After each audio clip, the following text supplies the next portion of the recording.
Okay, well, I think we'll start. Hopefully, once we stop slide sharing, we'll be able to just have it in a format where we can all just see each other maybe and chat. So welcome to this afternoon's PRCA FD Forum. What we thought we'd do for this one is just make it very topic specific. I know in the past we've had them where we have just gone around and let people sort of put topics of interest on the table and then discuss them, but we thought it might be an idea to have a more focused session today. So we're going to be talking about retaining and recruiting talent within the media sector. So Jess Wallace, who is one of our HR professionals from our HR business, is going to take us through some slides, and that's going to take about sort of 25 minutes, half an hour.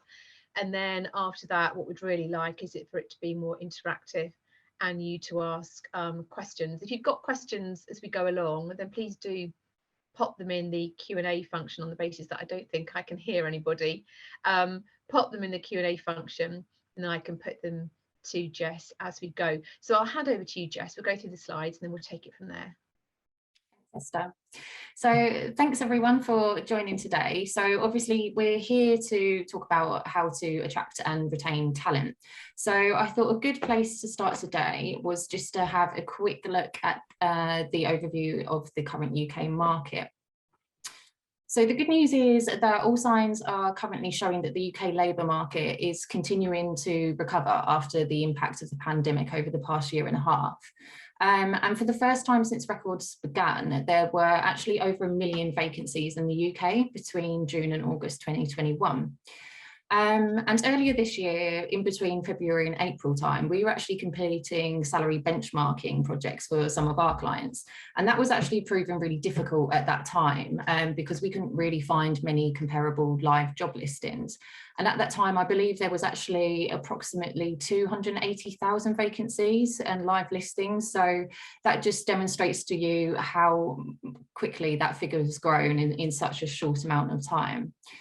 So as of today, there's no longer 1 million vacancies. However, we're still 35.2% higher than pre-pandemic figures showed.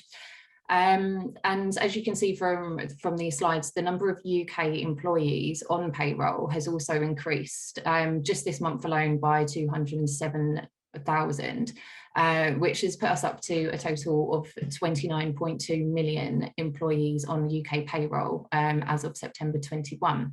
So again, that just returns us to the pre-pandemic figures. So I'm sure you're all more than aware that there was so much fear around, well, in line with the government furlough scheme ending on the 30th of September, that there was going to be a really severe impact on employment and on redundancy rates. However, these figures, they're positive in the way that shows us that's not the case. And moving forwards, because these figures are so positive, hopefully it won't be.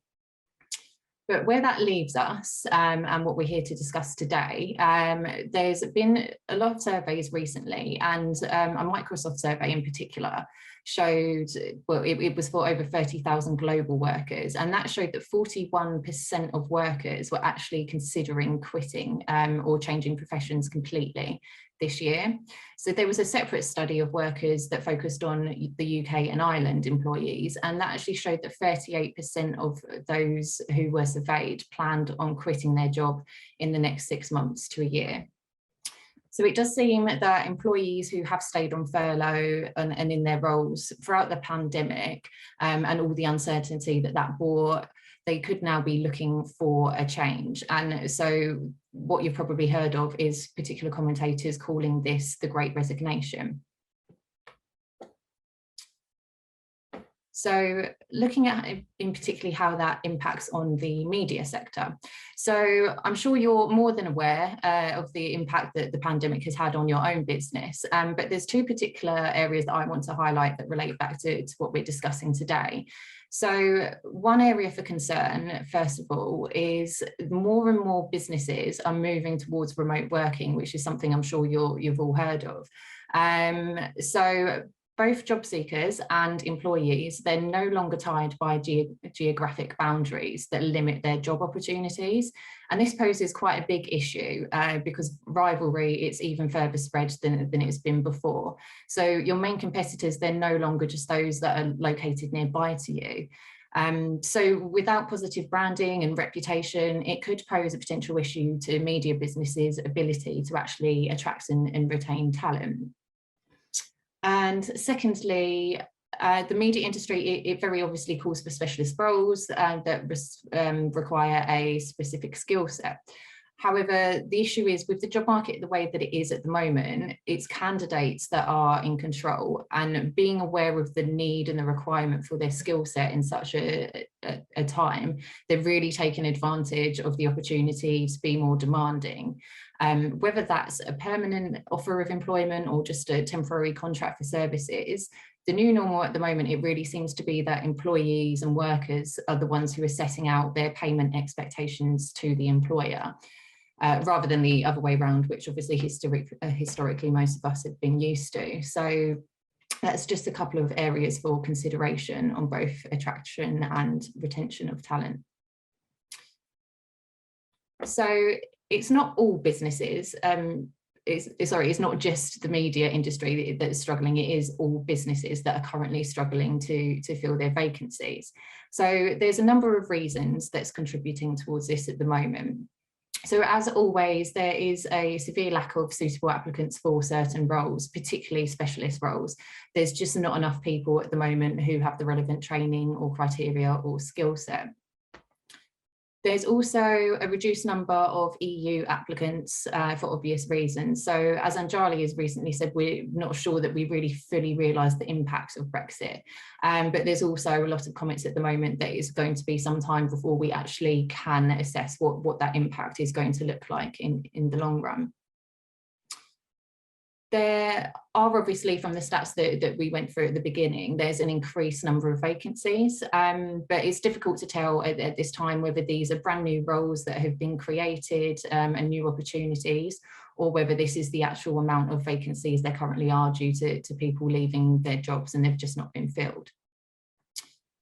And of course, one of the key issues is businesses aren't able to offer a really attractive pay package. So as we briefly touched on already, some businesses, they're having to compete with companies in different areas that they've never had to compete with before. And a CIPD survey recently found that around 60% of those who could work from home, obviously during the pandemic when we were all forced into remote working, they've actually chosen to remain working at home, and people that can work from home obviously have these opportunities. If they live further away, they can apply for jobs, say in London, and get that higher paid London wage. And employees that are looking for those type of opportunities, we've actually found that they're happy to do the odd commute, whether that's once every few weeks or just once a month to attend the London office, because even though it's a longer commute, they're getting much better opportunities, and although the commute may be more expensive on the odd occasion, overall they're taking home a lot more money. So there are some London companies that are offering salaries based on where the employee actually lives. However, that's all very new, and it's something that's still being navigated at the moment. And I'm also aware that there are some London companies who, now that employees have chosen to work from home on a more permanent basis, they're actually adjusting their salaries so to consider the fact that employees are no longer having to commute on a permanent basis. But again, that's something that's being tested at the moment. We've also got a reduced number of applicants between the age of 16 to 24. So that may be difficult for businesses that really need those entry-level roles. The reason for that could be in relation to us having less EU applicants as well. And then lastly, we've got an increased number of vacancies due to people not returning from furlough. So that does make you wonder, why are people not returning? Is it a sign that people are looking for a change, and is that part of this great resignation that we're all hearing about at the moment? So that leads us on to why the workforce are seeking change. So there's a number of reasons why people are seeking change, and obviously it differs for absolutely everybody and their own personal circumstances, but there does seem to be a key trend in the most common reasons. So the first one is a shift in priorities. So it goes without saying, we've all been in the same situation, that while we were in lockdown, people spent a lot more time at home, closer to home, working from home, closer to families. People just really, their values changed. They just had so much more flexibility. It gave people more chance to care for children or dependents, and a bit more flexibility over their working hours as well. So that's really made people's priorities change. And then as we move back to normal, people are starting to wonder, should my priorities on a permanent basis be how they were during lockdown? And again, this quite it ties into that time away, how it's encouraged people to pursue a dream job. So obviously there was so much time during lockdown for reflection. It really led people to wonder, am I doing what I really want to do? And there's also quite a large amount of people who use their time while they were on furlough to either get a new job and retrain completely. So that experience again is making people wonder, am I doing what I want to do? Should I be in a different career completely? We've got also another common one is a transition to being a stay-at-home parent. So again, it ties back into that first point. So those people that have had the opportunity during lockdowns to spend more time with their family, they really don't want to move away from that now. They've become very used to it. They've realised that it's very convenient for them and it's a better work-life balance. So it could be that certain individuals are now looking to work part-time, or maybe they're looking to work from home completely and on a permanent basis, or it might be that they just want to quit their job and stay at home and on a full-time basis. So lastly, there's the result of the way that the employer treated them during the pandemic. So there's so many people that have actually reflected on this and how they were actually treated during the pandemic. What did the employer do for them and what didn't they do for them? Were they communicated with? Were they kept up to date with changes, and were they just considered? So the pandemic, it really impacted well-being in so many ways, as I'm sure everyone's aware. And how your employees were supported and how they're actually continuing to be supported after their experience, and especially as they come to realise the individual impact that's actually had on them. It's really given them that time to reflect what's gone well and what hasn't gone so well, and whether they value that employer-employee relationship that they view themselves to have. So as an example of that, there was a recent article that you may well have seen that was about a teacher. She worked for an independent school. And when it was communicated to her that, schools are reopening, we need you back in the classroom doing face-to-face lessons rather than virtually, she had quite a lot of concerns. It was when COVID was still a lot newer than it is today. And she went to her employer with health and safety concerns that she just wanted resolved or at least acknowledged before she went back to working as normal. They completely dismissed it and just wanted to put her back in the classroom as soon as possible. They didn't give her much reassurance or acknowledge or respond to any of the concerns that she raised. And that incident alone led to her just feeling so undervalued that she ultimately decided to quit her job and change her career and move to a completely different industry. And there's also quite a lot of accounts of people that during furlough, they've typically worked very long unsociable hours in their permanent job. So while on furlough, they've found other jobs, maybe just to fill their time or to get that extra income. But the type of jobs they've taken are, the much more basic jobs, the lower entry jobs. But that's actually given them a taste of what a 9-to-5 life looks like. They've got much less stressful work, much less responsibilities, and they're now actually looking to take on those roles on a permanent basis. And despite that meaning that they're actually probably going to receive quite a severe pay cut, it's the work-life balance and the impact on their well-being that appeals to them. So it just goes to show to you again how important the priorities have become for people.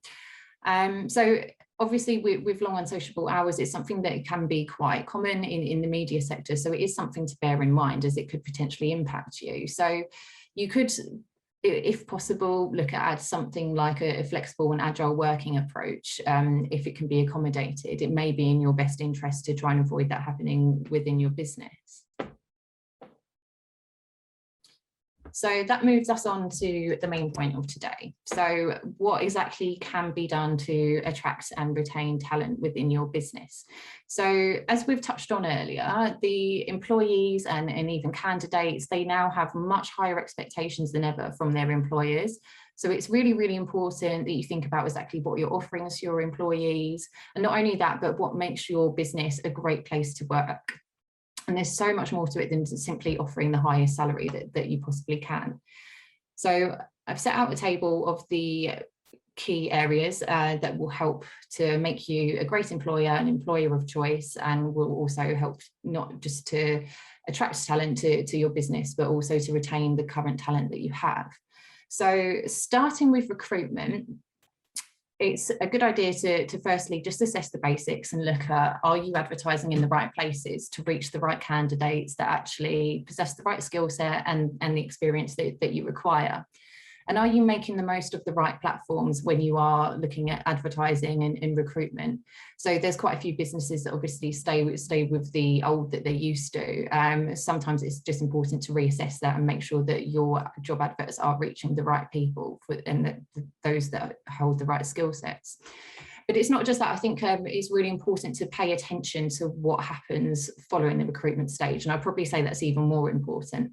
So how effective is your current onboarding strategy? And are you really confident that it creates a great first impression? Have you got a really structured support for all your new recruits that's consistently given to each new starter that joins your business? And are they supported the whole way throughout their probationary period? And it's also worth thinking about whether it actually needs to be updated, considering the last few years. If you are one of those businesses that's leaning towards remote working or even hybrid working, has the level of support you offer throughout that probationary period been adapted to ensure that people who are joining remotely are getting everything that they need? Because it's obviously so much more different for a new starter to join and meet the team behind a screen than it is having that face-to-face interaction and support in the office. If there is a chance that the onboarding is poor and you know there's room for improvement, it's really something to focus on, because if you're aware that the onboarding experience isn't very successful, it's much more likely to create high turnover in your new starters. They could leave the business quite early on and potentially with a bad impression. So that leads us on to interviews.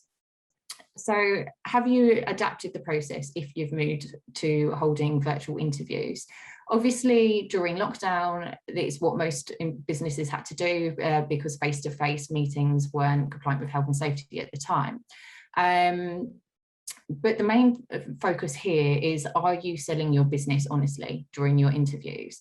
So there's so many employers, they tend to avoid discussing any of the negatives at all during the interview, just in the hope that the job sounds more attractive. And while that may of course work at the interview stage, because the candidate will walk away thinking that it sounds like a great positive role, that won't work once you reach the onboarding stage. So if they join a business or a particular role that they feel has been completely missold to them, then they're much more likely going to leave and increase your turnover. And that could have a really negative impact on reputation. So I'd always advise to just try and be upfront as possible. Obviously, try and put a positive spin on it if you can, rather than just list off a whole bunch of negatives. But it's definitely advisable to be upfront and make sure that you're really selling the business as it is. And then salary benchmarking. So salary, it goes without saying, it's of course one of the main attractions for candidates who are searching for roles. And if you carry out a salary benchmarking exercise, then you can properly assess where your business is in line with the market average. So are you sitting in line with the average? Are you paying much more? Or are you paying much less? And you're quite likely going to need a competitive salary to attract new talent. especially with the way that the market is at the moment. But we're aware that that's not always possible. So if it's not, then just be sure that you have a really strong approach to promoting what else is good about working for your business, why you're a good employer, and what the other key benefits of working for you are. Which ties into the next one, which is benefits review. So as I just mentioned, obviously not every business can afford to pay the most competitive salary, and having a strong benefits package, it's often the next most attractive offering. There's a huge amount of options when it comes to benefits, but the most important thing here is to bear in mind that you can't have a standard list of benefits. It always needs to be tailored to your business and what your employees actually want and what your employees value. So, for example, if you have a lot of younger employees, say, for instance, in postgraduate or trainee roles, and that builds up the majority of your workforce, they're not very likely going to find something like an enhanced pension scheme really appealing. So it's really important that you pay attention to what your employees consider to actually be a benefit. And of course, focusing on well-being is something that's so much more important these days. It's more spoken about than ever. And there's really easy steps you can take to build well-being into your benefits package. The good news with well-being benefits is that they actually tend to be a lot cheaper, if not free. So little things that you can think of incorporating are things like having enhanced types of leave, introducing an employee assistance program, having mental first aiders, so there's always support available. And something just as simple and, as I mentioned, completely free is just promoting social interaction and activities between your staff that really can help towards well-being. So next we have a diverse workforce. So promoting a diverse workforce is actually something that's really appealing to a lot of candidates, and it can make them feel so much more comfortable when they're applying for roles. And extending diversity to be something that's really heavily supported and promoted on a regular basis for your current employees, it makes them feel a lot more supported within the workplace and happy in the workplace. So a few simple things just to look at on this front. Have you included a diversity and inclusion policy in your list of company documentation? And can you look at something really simple like promoting certain days or events or holidays internally, just so that you're creating that diverse and inclusive culture? So remote and hybrid working, that's something I'm sure you're all aware of. The popularity of hybrid working is something that has been spoke about endlessly for the last year or so, I think. So more and more businesses, they are adapting to this structure of working now on a permanent basis. And there's so many job adverts that are already promoting their home and hybrid working as a perk of working for their company. And it is something that's really, really appealing to candidates, and not only that, but of course, current employees as well. As we've discussed today, lockdown, it's made so many people just value their time at home much more, and they've really enjoyed having that additional flexibility. So incorporating this into working life, it really does add a very attractive degree of flexibility. It's considered a perk and a benefit, and it really shows that as an employer, you have trust in your employees. So it's definitely something worth considering if you can accommodate it. But that leads us on to flexibility. As with salaries, we're more than aware that not every business can actually accommodate remote working. For some people, it just doesn't work. So if you are one of those businesses, it's just really important to look at what else you can offer instead. So almost having a counter offer. So we can't offer hybrid working or remote working, but this is what we can give you instead. And one good idea there is agile working. So agile working just gives employees a lot more flexibility over when they carry out their weekly working hours. So they still work the set amount of weekly hours that their contract dictates, but they can basically work them when suits them. So they can start earlier than the typical, say, 9 to 5 in order to finish earlier. It can help employees on a number of different fronts. It could just be that it helps them to avoid that busy rush hour commute that so many people have really enjoyed not having to do over the last year or so. Or it could just be that it helps them to maintain those caring responsibilities that they've got used to having during lockdown. And it gives employees so much more control over their work and that flexibility. It supports that healthier work-life balance, and obviously that has a direct impact on well-being. So I think one thing from speaking to our clients is that they have a fear around agile working, that it just completely diminishes their flexibility and control as an employer. And they think, you know, if we set this agile working policy up, that our employees are just going to run wild and do what they want when they want. But it's definitely not the case. There's so many different ways that you can adopt an agile working policy. It can be very much bespoke to what works for your business. You can still set core hours, you can still set boundaries, it can still be a manager's discretion. So there's a lot that you can do with it. And so that leads us on to training opportunities and career development. So this to me is probably one of the most important ones. And I really do believe it's one of the most effective ways to become an employer of choice. I've recently drafted an article on talent retention for one of our clients, and while I was researching for it, I actually found a LinkedIn poll, and that showed statistics where a huge majority of employees, particularly in the tech industry, they prioritise career and progression opportunities over anything else, including salary, while they're searching for their ideal role. And I think that's important to consider, because candidates that are willing to do that, they're much more likely to accept a lower wage if they know that they're going to work with an employer who is known for its internal career progression and for its opportunities, because they know that even though they might not be receiving the highest wage at that point, that they've actually got room to grow and get new experiences and change career paths. So it's really a really important area to consider. There's a few simple things that you can do, first of all, and one I think that's overlooked, even though it's quite common, is one-to-ones and appraisals. So I think a lot of my clients have been happy to acknowledge, you know, yes, we do have a one-to-one system in place, but it's very loose, and, you know, some managers do it and some don't, and there's probably some employees that haven't had a one-to-one for around a year. But it is really important that one-to-ones are maintained and that those formal appraisals are happening on a yearly basis. It just gives employees that platform to put forward the training and development that they feel that they need, so they feel heard and that they're much more likely to feel supported. And it just gives them that formal opportunity to discuss their progression path and where they want to get to and how you as an employer can help them. So it's a really important thing to make sure that you do have in place, so that your employees do feel valued and that they do have opportunities and that they do have that platform to put their ideas forward. And another thing is organisational structure. So employers should always aim to steer away from just having a completely flat organisational structure.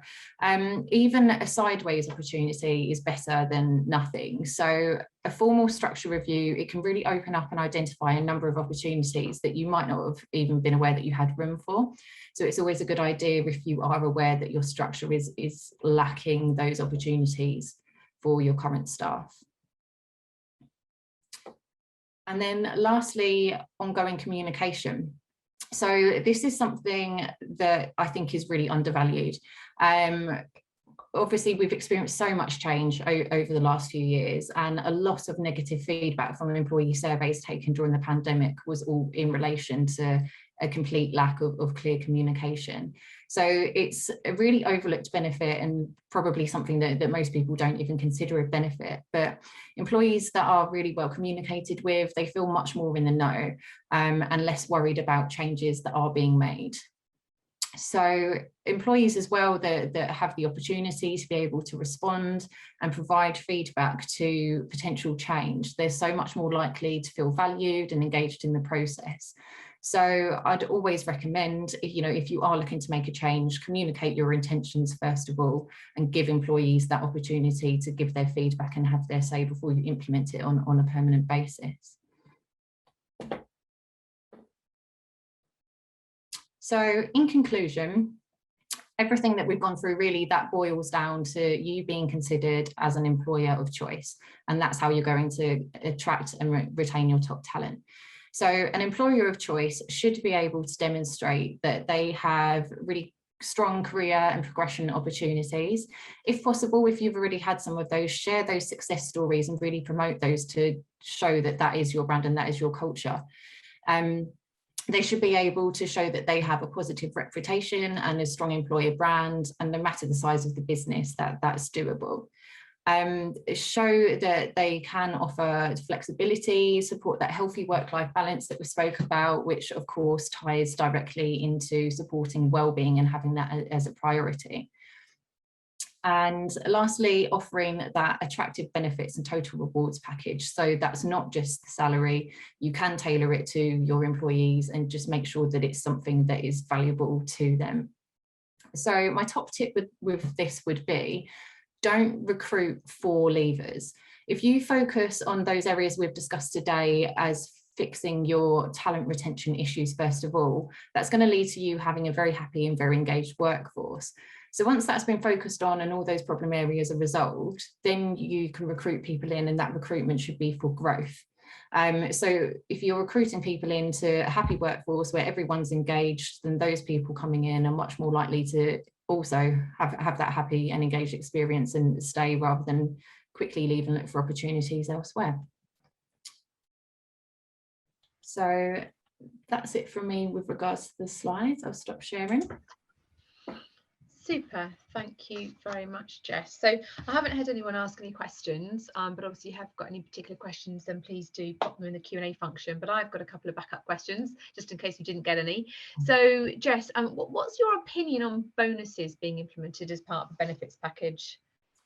Yeah, so the thing with bonuses is that there's, again, no one size fits all. They're definitely not suitable for all businesses.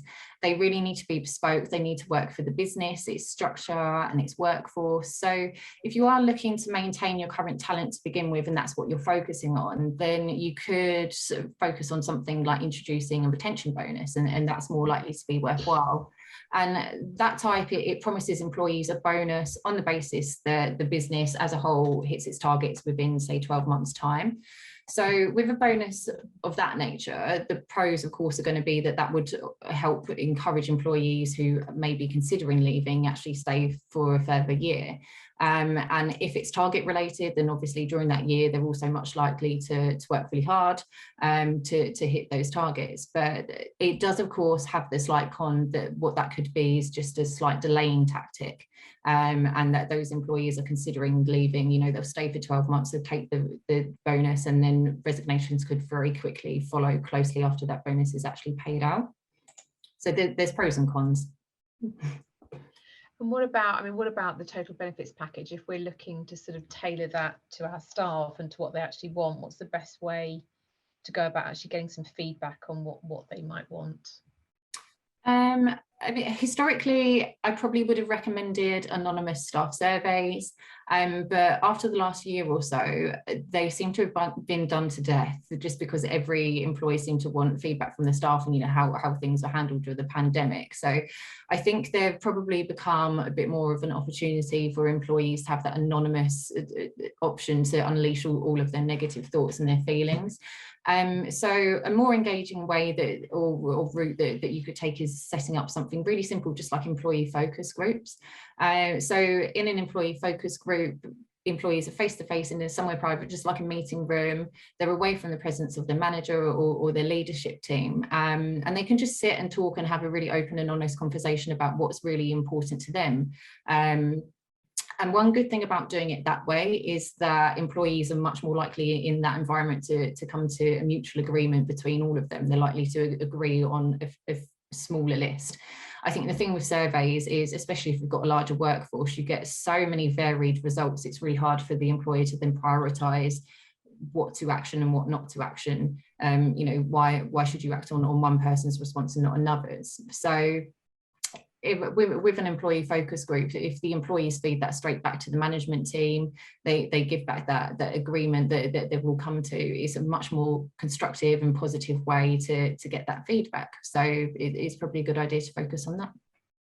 Okay, a couple of questions come in. Somebody said, if you've tried the traditional routes to advertise jobs and they've tried things like LinkedIn, PR Week, and obviously going to recruiters, and you're still not receiving the right applications, then is it the lack of talent, or could it just be about the job advert itself?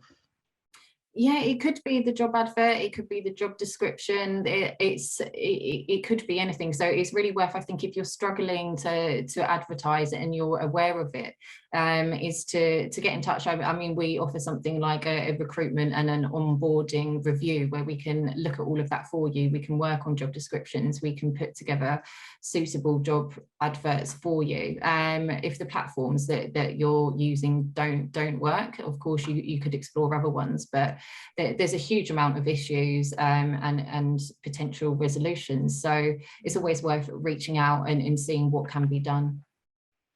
Oh, and what about other routes other than LinkedIn, PR Week, and going to a firm of recruiters? Are there other tricks that people could be employing to widen the net? I think it very much depends. Obviously, recruitment agencies, they're so hit and miss. So it's really what works for you. Again, there's so many different platforms beside the obvious like LinkedIn. But I think it's definitely about finding those people that know you as a business and know the candidates that you're really looking for. Okay.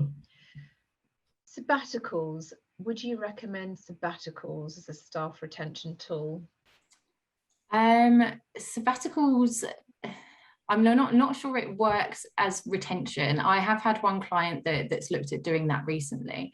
And that was more as a way to avoid making redundancies. The thing with sabbaticals is obviously they are still employed and they do still accrue everything that they would accrue normally. So they continue to accrue their holiday, and I think people forget that that's something that they need to potentially pay to them. If they're happy to do that, they can work. It can be a benefit to some employees, especially if they're looking to take time off for that period of time. So again, there's something that's very hit and miss, but they're definitely an option, and it is doable as long as you're quite happy to remember that they are still an employee, they are on your books, and they are still entitled to their statutory rights and benefits. Other questions come in. It says we've had quite a high turnover in one particular department, and the word of mouth is that it may be down to the manager. How do we go about addressing this? Yeah, it's probably more common than you think. So I think statistics actually show that there's around 57% of people that actually leave their managers rather than their job role in their company. So it is important to make sure that your line managers, they receive regular and up-to-date training to ensure that they're effectively managing and they're engaging their teams. And not only that, but some managers might actually need training just to remind them of up-to-date legislation, things like equality and diversity. So managers that are causing people issues, if they're not dealt with and there's absolutely no action taken, it is, of course, it is going to lead to the loss of talent. And it's also really important to remember that can actually have a really bad impact on your reputation, because if a number of people are leaving because of that one particular person, they're much more likely going to pass that out. They're going to talk to someone, they're going to speak to family or friends, or potentially even their colleagues at the next job that they do end up on. So it's definitely something that needs to be addressed, and management training is probably something that needs to be looked at. Great, thanks. And one more question, and others after this. We've got, you mentioned being honest during the interview stage and being upfront about the negatives, but how honest would you recommend being? Yeah, I think the best method here would be to talk to your employees first of all.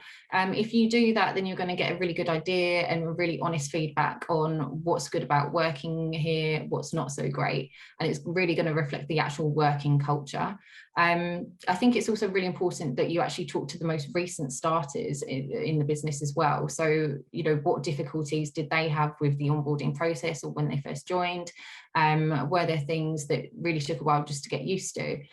So if you gather feedback in that way, the information that you have is really going to reflect the true working culture, and it's much more likely to be constructive, again, rather than just having a negative list just thrown at you. So you can then tie that into your interview process. So, I mean, using us as an example, we tend to recruit our HR consultants in from people that have typically worked in-house HR. And we're all more than aware that making that move from in-house HR to HR consultant, it's quite difficult, it's quite different. So we just make sure during the interview stage that we're open about that. Look, we've all experienced it. We know it's a potential issue to get used to it. It may take some time, but we've all been through that. We all completely understand that. There's no judgment, and we're here to support you and help you with that struggle. So it's being honest, very honest, in response to the question, but trying to put it forward in a constructive way and to put that positive spin on it. Okay. Thank you. Well, I'm going to double check. There aren't any more questions, and I don't have any more questions up my sleeve. So I think we'll bring the session to a close. Thank you very much, Jess, and thanks everyone for joining us. If you have got any other questions that pop into your mind, then please feel free to email them to us via the PRCA or directly to me, and I'll pass them on to Jess. But thank you very much for joining, and look forward to seeing you all in the next PRCA FD Forum. Thank you very much. Thank you. Thank you. Bye.